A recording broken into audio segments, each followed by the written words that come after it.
Fala pessoal, estamos aqui para mais um dia no Barbezancast e hoje temos nada mais nada menos do que Leonardo Felipe, o cara que é responsável aqui pela Wise Hands Foundation e o cara que trouxe muitas pessoas aqui para fazer curso, para transbordar na vida das pessoas, e hoje nós vamos ter essa conversa aqui. Se apresenta aí, Léo. Então, galera, eu sou diretor aqui na Wise Hands Foundation e estou muito feliz por esse convite, né, de estar aqui fazendo parte desse podcast, e estou animado para a conversa de hoje, para tudo que a gente vai fazer aqui, tudo que a gente vai falar.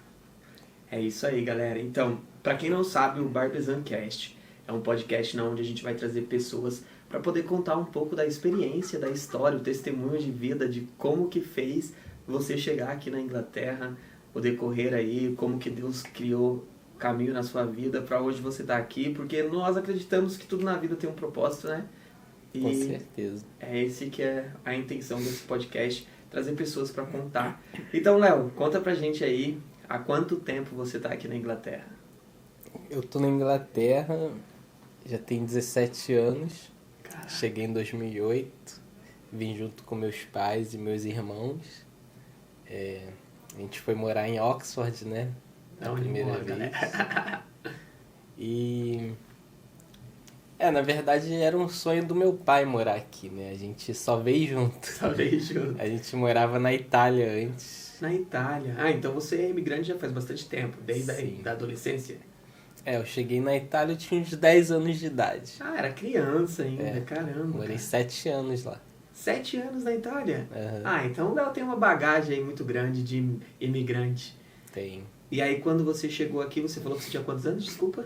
Cheguei aqui com 16 para 17 anos. E como que foi o choque de cultura? Você teve um choque muito grande a respeito da cultura dos ingleses? Cara, assim, não muito. Pelo contrário, eu gostei bastante daqui, por ser um lugar muito multicultural, porque eu vim de um lugar no norte da Itália, né, que é extremamente população branca, muitas das vezes meio racista, né? Eles são italianos, igual espanhol, muito racista. Então, tipo, a minha infância, né, foi ali naquele meio, na escola, né, muitas das vezes eu fui o único estrangeiro na sala de aula, então foi uma infância, assim, bastante difícil por ser imigrante.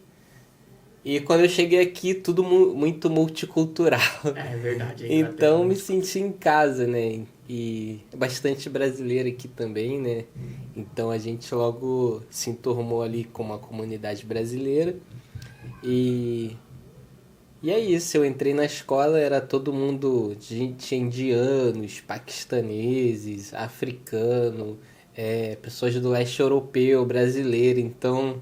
Pra você foi bem mais tranquilo do que na Itália, então. Foi bem mais tranquilo. Ah, que legal. Você vê, gente, experiências totalmente diferentes, porque eu vim pra cá já adulto, o Léo veio pra cá na adolescência, então provavelmente é uma história totalmente diferente. E depois quando você foi pra escola, você falou que tinha bastante culturas, tal, então você se familiarizou, tal. E pros seus pais, qual era a visão dos seus pais quando chegou aqui na Inglaterra? A questão de trabalho, foi fácil pela língua? O que você tem a dizer a respeito disso, na sua visão ali de adolescente?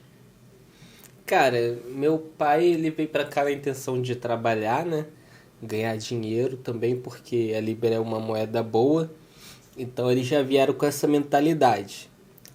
Enquanto na Itália ele era pastor de igreja, missionário. Então aqui ele já veio com outra mentalidade, que era de trabalhar. E tipo assim... Como aqui tem uma comunidade muito grande de brasileiro, então não é difícil arrumar trabalho. Geralmente o brasileiro chega e vai trabalhar onde tem um grupo de brasileiro, né? Uma comunidade. Assim. Então lá em Oxford na época era muito comum fazer cleaning, né? Ser cleaner. Então minha mãe já foi fazer cleaner, meu pai foi para uma fábrica onde trabalhava bastante brasileiro. Tinha a fábrica de jornal, né? Lá em Oxford. Sim, sim. E na época as pessoas ainda liam o jornal, né? Não era tão a notícia não era assim tão de internet ainda. Igual hoje, né? É igual Verdade. hoje em dia. Legal demais, legal demais. Então, beleza. Aí, quando você chegou na sua fase, quando terminou a escola ali, que você foi entrar no mercado de trabalho, você escolheu fazer uma faculdade? Qual foi sua decisão? Qual foi o caminho que você escolheu aí? Conta pra Cara, mais um pouco. Quando eu estava concluindo a escola aqui, eu estava numa fase meio de indecisão da vida, né? Eu estava bem desanimado com morar aqui na época, mas eu acho que é coisa de adolescente ali, jovem, né, que passa. Veio do Rio de Janeiro, praia. Inclusive eu fiz isso, eu fui pro Rio de Janeiro e fiquei 2 anos lá. Então, tipo, eu falei, pô, eu já era de maior, fiz 18 anos, fui pro Rio de Janeiro. Falei, pô, vou passar um período de tempo lá. E fui servir o exército. Caraca! Aí fui servir o exército lá, foi uma experiência, assim, bom, né? Que aprendeu. Puxada. E puxado, muito puxado, né? Lá é onde o filho chora e a mãe não vê, como dizem. Então, eu passei um tempo lá no Brasil e vi, que não dá pra morar no Brasil, né? A não ser que você for um cara, assim, que seja rico. O Brasil é difícil, cara. O Brasil é um país pra rico, né? Milionário. Tem que morar em um condomínio, andar de carro blindado. Então, tipo... Aí eu voltei pra realidade daqui, aí que caiu a real, né? Não, que eu tô em um lugar muito bom, tenho oportunidades muito boas. E aí voltei pra cá, fui trabalhar, comecei a promover eventos lá em Oxford. Eu era a única pessoa na época, eu não sei se hoje em dia tem, mas na época eu era a única pessoa que fazia festas brasileiras lá. Que eu trabalhei numa rede de balada e bares que tem em Oxford, que o dono é o dono de todas. Sim. Trabalhei lá, então comecei a fazer festas brasileiras e no carnaval de Oxford que tem em julho, a gente tinha uma parte dos brasileiros, né, que foi eu que fiz também na época, e passei um tempo fazendo isso lá, quando eu voltei do Brasil. E você tinha quantos anos, desculpa? Eu tinha 20 e poucos anos quando eu voltei do Brasil. Uns 23, 24, por aí. Na fase da adolescência. E aí, beleza. Então, aí conta pra gente, porque, galera, vocês sabem que esse canal a gente vai contar a história de como chegou aqui, mas o propósito do canal, nós somos um canal cristão, eu gosto muito de contar também o testemunho de como foi a conversão. E como foi a sua conversão? Conta pra gente como que vocês conheceu Jesus, você conhece desde os seus pais, você disse que seu pai era pastor, né? Uhum. Então provavelmente você cresceu num lar assim cristão, mas conta pra gente suas experiências aí no cristianismo. Então, eu cresci, né, na Assembleia de Deus, era de uma família bem religiosa, né? E de fato eu cresci ouvindo muito falar de Jesus, sempre acreditei, sempre, né, tive umas experiências na infância também na igreja. E só que eu cresci me tornando uma pessoa religiosa, entendeu? Eu acreditava porque fui ensinado assim, porque eu cresci assim, e não porque realmente tinha tido uma transformação de vida ainda, né? Então, em Oxford foi a época que eu tive uma juventude bem badalada e tal, festa e várias coisas, rodeado de amigos.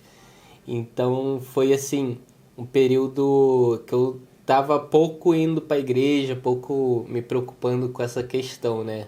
Não me preocupava aqui que os outros iam achar de mim, e tava nem aí, e queria beber e tal, festar, enfim.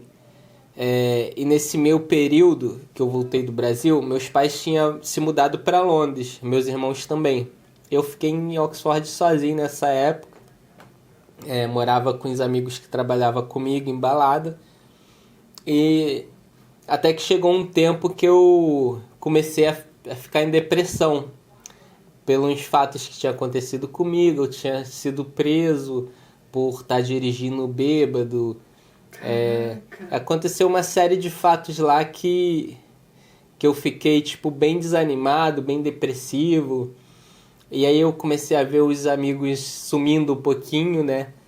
E até que cheguei ao ponto que eu pensei, cara, qual é o ponto da minha vida, né? Tipo, eu pensei assim, cara, por que eu vivo? Sabe, aquele pensamento assim da pessoa querer tirar a própria vida porque acha que a vida não tem valor nenhum. Eu cheguei a esse ponto. Forte, cara. Até que eu tava no meu quarto um dia e eu comecei a lembrar de Deus, lembrar das coisas, né, que eu aprendi. E aí liguei para meus pais e falei, pai, eu quero ir embora. Eu vou embora essa semana. E peguei minhas coisas tudo e vazei para Londres. Vim para Londres. E aqui eu voltei aí para a igreja, né? Na época eu fumava, eu era viciado. Parei de fumar. E comecei a ir para a igreja, a tentar buscar uma mudança de vida, né? E ali foram mais ou menos uns 2 anos ali lutando contra a minha própria carne, contra os desejos, contra a religiosidade, né? Que eu ainda era uma pessoa religiosa, ia para a igreja, sabe, quando você quer só aparentar ser crente, aparentar Sim, ser santo. usos e costumes, né? Isso. Pra seguir aqueles costumes. E aí eu via que eu não conseguia, né, vencer o pecado e acabava porque é que nem quando você olha para a lei e para a graça, né? Quando eu digo que eu sou religioso é que eu vivia na lei. A lei é como se ela fosse um espelho. Tipo assim, quando você tá gordo, você olha pro espelho, o espelho vai dizer o quê? Você tá gordo, né? Então a lei ela é assim, se você tá em pecado, você vai olhar no espelho e ele vai te mostrar, você é um pecador, você está em pecado, você é ruim, você não presta. E então a gente acaba tentando se botar uma roupa bonita, se arrumar para se olhar no espelho e parecer ser outra pessoa. Exatamente. Parecer ser o santo, né? Pelo menos na frente das pessoas. Então você olha naquele espelho, peraí que eu tô indo pra igreja, bota o terninho, a gravata, vai lá, eu sou o santo. Mas aí quando você olha no espelho de novo, você vê toda aquela sujeira e ele aponta o dedo pra você. Você é um pecador. Então eu ainda tava nessa fase assim de sabe? Entender o verdadeiro evangelho, né? Isso. De entender o que Cristo fez por nós. Eu acho que isso aconteceu muito comigo também. Eu vim de uma religião o qual eu me preocupava mais também porque eu achava que se eu não fizesse aquilo, as minhas obras iriam me condenar. Uhum. Eu achava que se eu não fosse daquele jeito, eu ia pro inferno. E muitas pessoas seguem isso, né? Então, aí você veio para Londres, e é que você começou a ir para a igreja, e aí você Comecei. Em 2017, mais ou menos, veio um pregador do Brasil pregar lá na igreja que eu estava frequentando. E esse cara estava pregando sobre a graça, no livro de Romanos. E, cara, aquela pregação, eu lembro que eu estava bem umas 2 fileiras ali na frente, bem no meio. Ele de frente para mim assim. E foi o dia que eu senti meus olhos espirituais se abrindo. Foi o dia que eu entendi realmente quem Jesus é, quem o Espírito Santo é e quem que o Pai é. Até então eu não entendia muito, né, a Trindade. E aquele dia eu entendi, porque para mim antes daquilo o Espírito Santo era um movimento, né? Ser batizado e falar em línguas e tal. Aquele dia ali parece que eu fui cheio do Espírito Santo e meus olhos espirituais abriram. Então, a partir daquele dia que começou a transformação de verdade na minha vida. Top demais. E daí eu comecei a orar e toda vez que eu orava eu começava a chorar e parecia que realmente eu comecei a recusar o pecado que tinha dentro de mim, sabe? Eu chorava e tipo, eu me sentia, sabe, uma pessoa que realmente não merecia aquela graça toda. E eu lembro que no mês de agosto eu fiz uma oração de um mês inteiro. Todo dia eu estava indo na igreja orar das 9 às 10 durante um mês. E nessas orações eu começava a ver as praças em Londres cheias de jovens, né? Cantando e adorando. Comecei a ver estádios cheios. E um mês depois eu cheguei no pastor e falei, posso fazer um evento com jovens assim, que eu conheço de outras igrejas? Ele falou, pode. Aí eu falei, beleza, né? Na época eu não era nada na igreja, então qualquer coisa que eu falasse era como se fosse, tipo assim... Eu acho que na cabeça dele eu ia fazer uma reunião na sala de casa com 5 pessoas.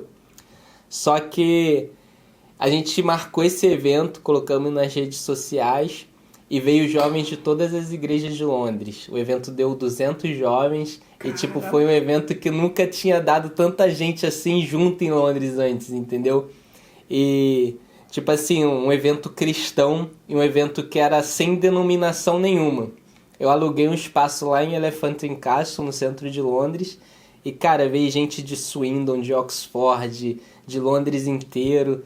E no evento não tinha um pastor. Era só jovem adorando, sem placa de igreja, sem nada. Que top, cara, que lindo. Então, top tipo demais. assim, Deus me tirou de estar fazendo festa, né, para jovens, encher a cara,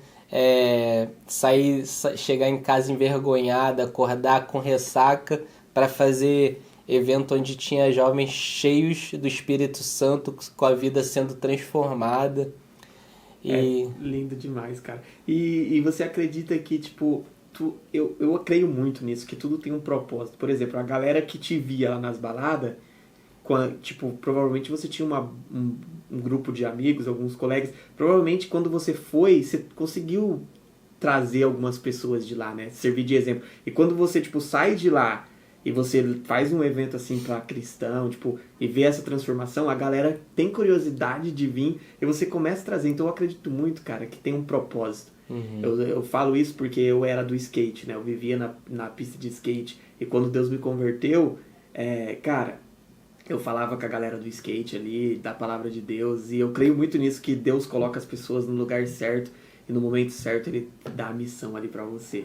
Legal demais, cara, legal demais. E aí, beleza. Aí você...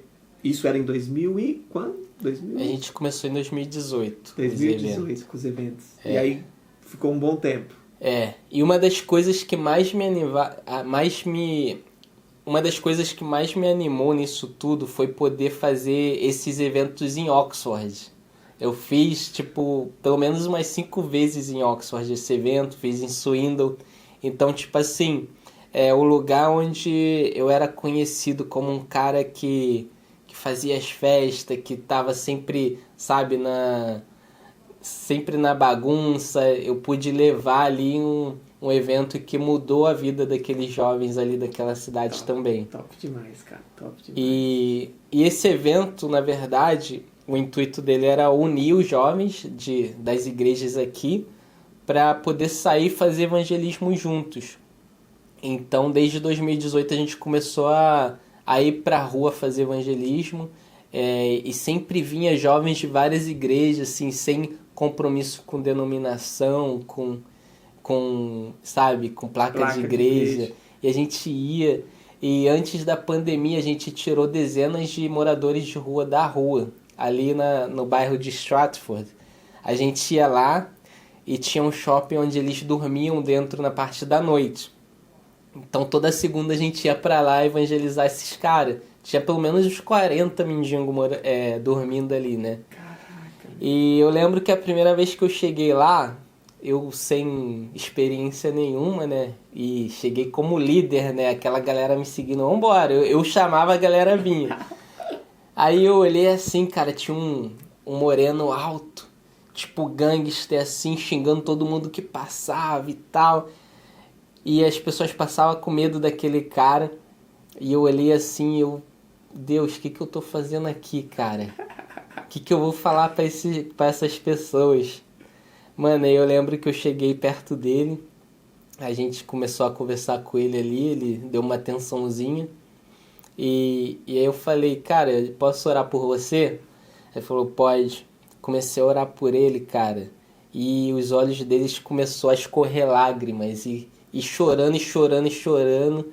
E eu não entendia nada. Tipo, O cara, 5 minutos atrás, tava xingando todo mundo e o cara agora tá aqui vulnerável, chorando. Cara, e aí a gente vê como que é poderosa a presença de Deus. Verdade. E passaram-se algumas semanas, a gente voltava lá e era ele que tava pregando pra gente. Às vezes eu sentava lá e ficava ouvindo eles pregando pra gente. Que legal. E muito deles está na igreja ainda até hoje. Todos conseguiram casa, né? Antes da pandemia eu entrei em contato com o cônsul porque eles queriam proibir eles de dormirem lá, né?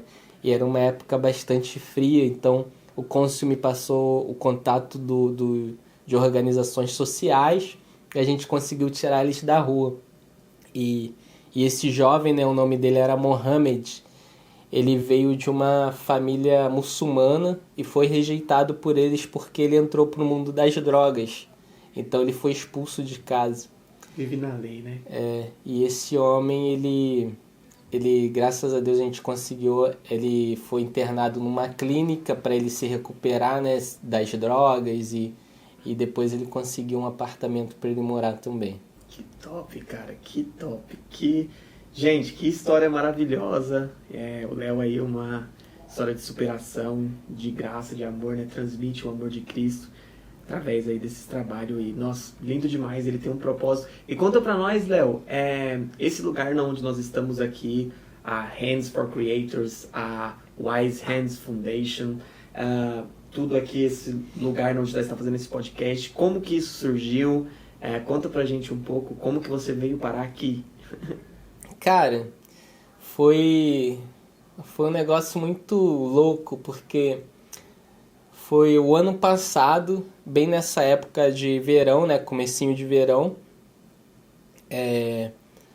eu vim aqui por causa de um amigo que estava fazendo uma oração aqui, e aqui ainda estavam construindo as coisas quando eu cheguei aqui a primeira vez, estava construindo, aí eu vim na oração que ia ser lá do outro lado, e quando acabou a oração, eu fiquei curioso, né, e vim dar uma volta, e os caras tudo aqui montando o palco que tem ali, o Janilson ainda não estava aberto na época, e tava tudo com cara de obra.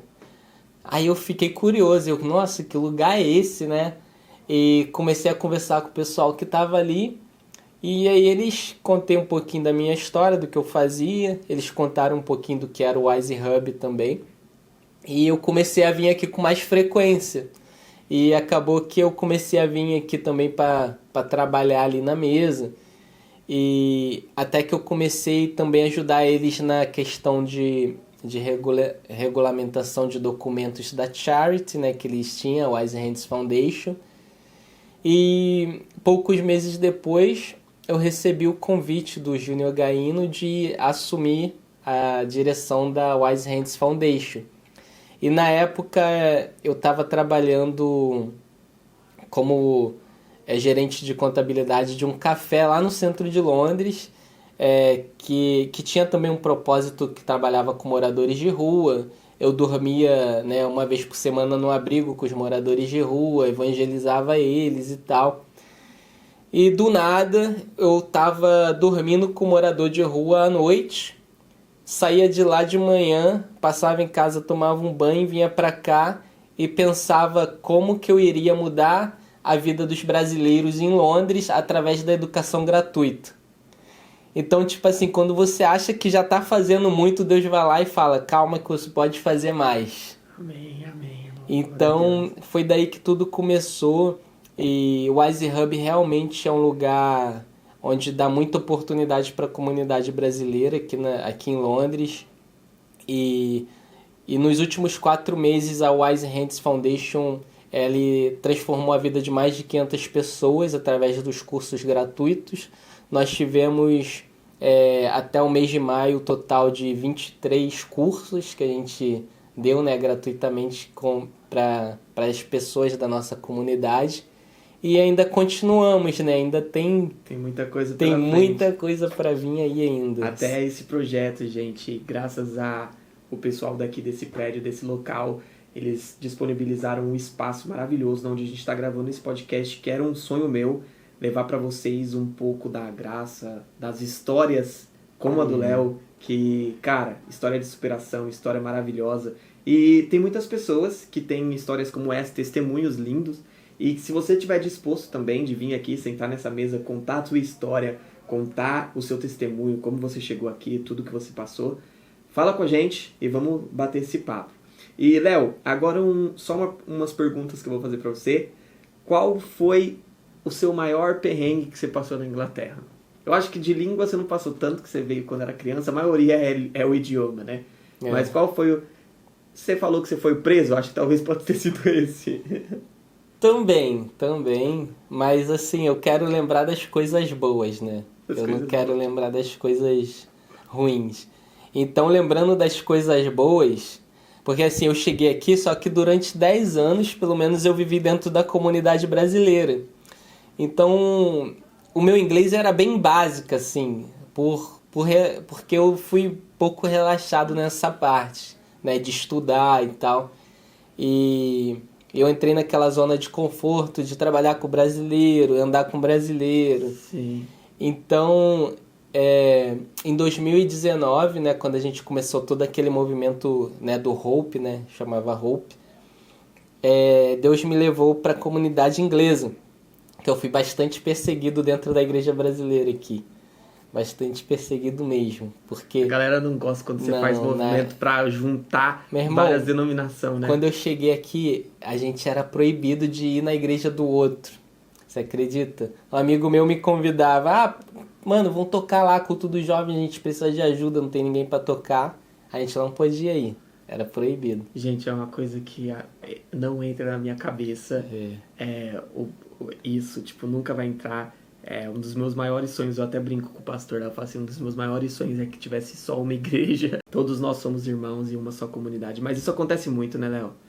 Mas aí você foi perseguido e aí Mano, você foi pra comunidade inglesa. fui pra comunidade inglesa. Eu sempre fui um cara, assim, bastante crítico, então nunca fui só de... Ah, porque é proibido. Eu sempre fui de questionar, né? Por quê, né? Não faz sentido. E eu e meu irmão, a gente ia escondido. Mas enfim, a gente foi pra comunidade inglesa, fomos pra igreja inglesa também. E, e aí dentro dessa igreja a gente começou a trabalhar bastante, a ajudar e fazer as coisas, né? Que a gente não consegue ficar parado na zona de conforto. E aí o pastor começou a me dar oportunidade para pregar. E tipo assim, eu nunca tinha pregado em inglês, entendeu? Na verdade, eu nunca tinha pregado na vida. E o cara tava me dando oportunidade para pregar. Aí eu lembro que as primeiras pregação eu xingava sem saber que tava xingando. Que tipo assim, eu falava para as pessoas em inglês assim, você precisa focar no que é certo e tal. E eu falava assim, you need to focus. Aí eu, you need to focus. E aí eu vi os outros rindo da minha cara. Aí eu, caraca, o que eu tô falando? É F-O-C-U-S, focus. Aí depois que no final do culto eu fui lá nos adolescentes e falei, o que você estava rindo de mim? Eles, é focus. Não é isso que você falou, isso que você falou é palavrão. Eu falei, não, beleza. Chamaram pra pregar de novo e eu fui pregar sobre a paz de Cristo. E eu tô lá, the peace of Jesus, the peace of Jesus. E os outros rindo de novo. Aí depois vem no final do culto a esposa do pastor e o pastor falar comigo, cara, é peace. O que você está falando é o mijo de Cristo. Você pregou a pregação inteira falando do mijo de Cristo. Na verdade, o contrário. Eu tava falando peace. Peace é mijo, né? E peace com o I mais longo é o pai. é a paz. Então foi... esses aí foram os perrengues que eu Um passei. perrengue que você fala. Engraçado, né, gente? Mas eu acho que se eu pregasse em inglês, cara, eu ia cometer muita gafe. Meu Deus do céu, eu não. Meu vocabulário.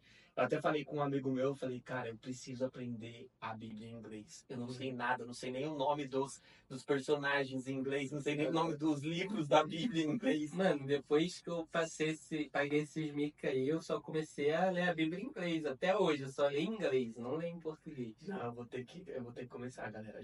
Uma das coisas que eu falo muito pro pessoal é que o pessoal vem pra cá, igual você falou, nós entramos na comunidade brasileira, cara. E, tipo, Eu creio, principalmente para nós cristãos, se nós estamos aqui, se Deus trouxe nós aqui, não é só para a gente trabalhar e ganhar libra. Tem um propósito, né? Nós precisamos espalhar o evangelho, é isso que Jesus pediu pra gente. Então a gente tem que aprender o inglês, cara. E às vezes a gente fica vacilando aí. Eu vacilo muito, tenho que aprender. Mas, se Deus quiser, nós vamos aprender. Outra pergunta que eu queria fazer para você, Léo, com toda essa sua bagagem de morando no Brasil, morando na Itália, morando aqui na Inglaterra, o que que você falaria para um imigrante que chegou recentemente? Qual é o seu conselho para eles? Cara, o meu conselho é aprenda a falar a língua do país o mais rápido possível. Um amigo meu uma vez estava vindo para cá e falou: Eu quero fazer missão aí. Eu falei: Quer fazer missão aqui? Então vem falando inglês. Porque se você chega aqui falando inglês, abre as portas para tudo, entendeu? Para trabalho, para no ministério também, tudo. Então, primeiro conselho é aprenda o idioma, fale inglês. Exatamente, que é uma das coisas que eu acho que precisa ser melhorada dentro das comunidades cristãs, denominação, eu falo. Existem muitas denominações que não tem culto em inglês, né, cara? Tipo, isso pra mim é uma coisa doida, porque imagina, tu tá num país que é Inglaterra, aí uma pessoa passa na frente da porta da igreja e entra, se bem que hoje em dia tem bastante tradução, né? Graças a Deus, mas acho que a galera precisa focar também em aprender inglês aí nas igrejas, né? Sim, Pregar mais em inglês. E então é isso, pessoal. Tivemos aí um bate-papo bem legal com o Léo, essa história incrível que a gente acabamos de conhecer. E mais uma vez, obrigado, Léo, por estar presente aí com a gente, por transmitir aí, por compartilhar essa história incrível, por deixar a gente utilizar esse espaço, porque também o Léo é responsável pela organização aqui. E espero que vocês tenham gostado. Deixe um comentário aí se vocês gostou da história do Léo, o que, que vocês querem ouvir mais, porque o Léo com certeza vai voltar para contar outras histórias pra gente, pessoal. Porque esse cara aqui deve ter história que não acaba mais. Principalmente aí do meio cristão, contando testemunho pra gente aí. Então, deixa o like, compartilha, já entra no Instagram da Hands for Creators, no Instagram da Wise Creators, no meu Instagram, W Barbezan, pra quem não sabe, eu sou fotógrafo e videomaker. Já entra lá, segue a gente também aí, segue o Léo. Fala aí, Léo, seu Instagram. Meu Instagram é Leonardo Felipe, tudo com I. E segue também o Instagram da Wise Hands Foundation para conhecer nosso trabalho aqui. E wisehub.uk também.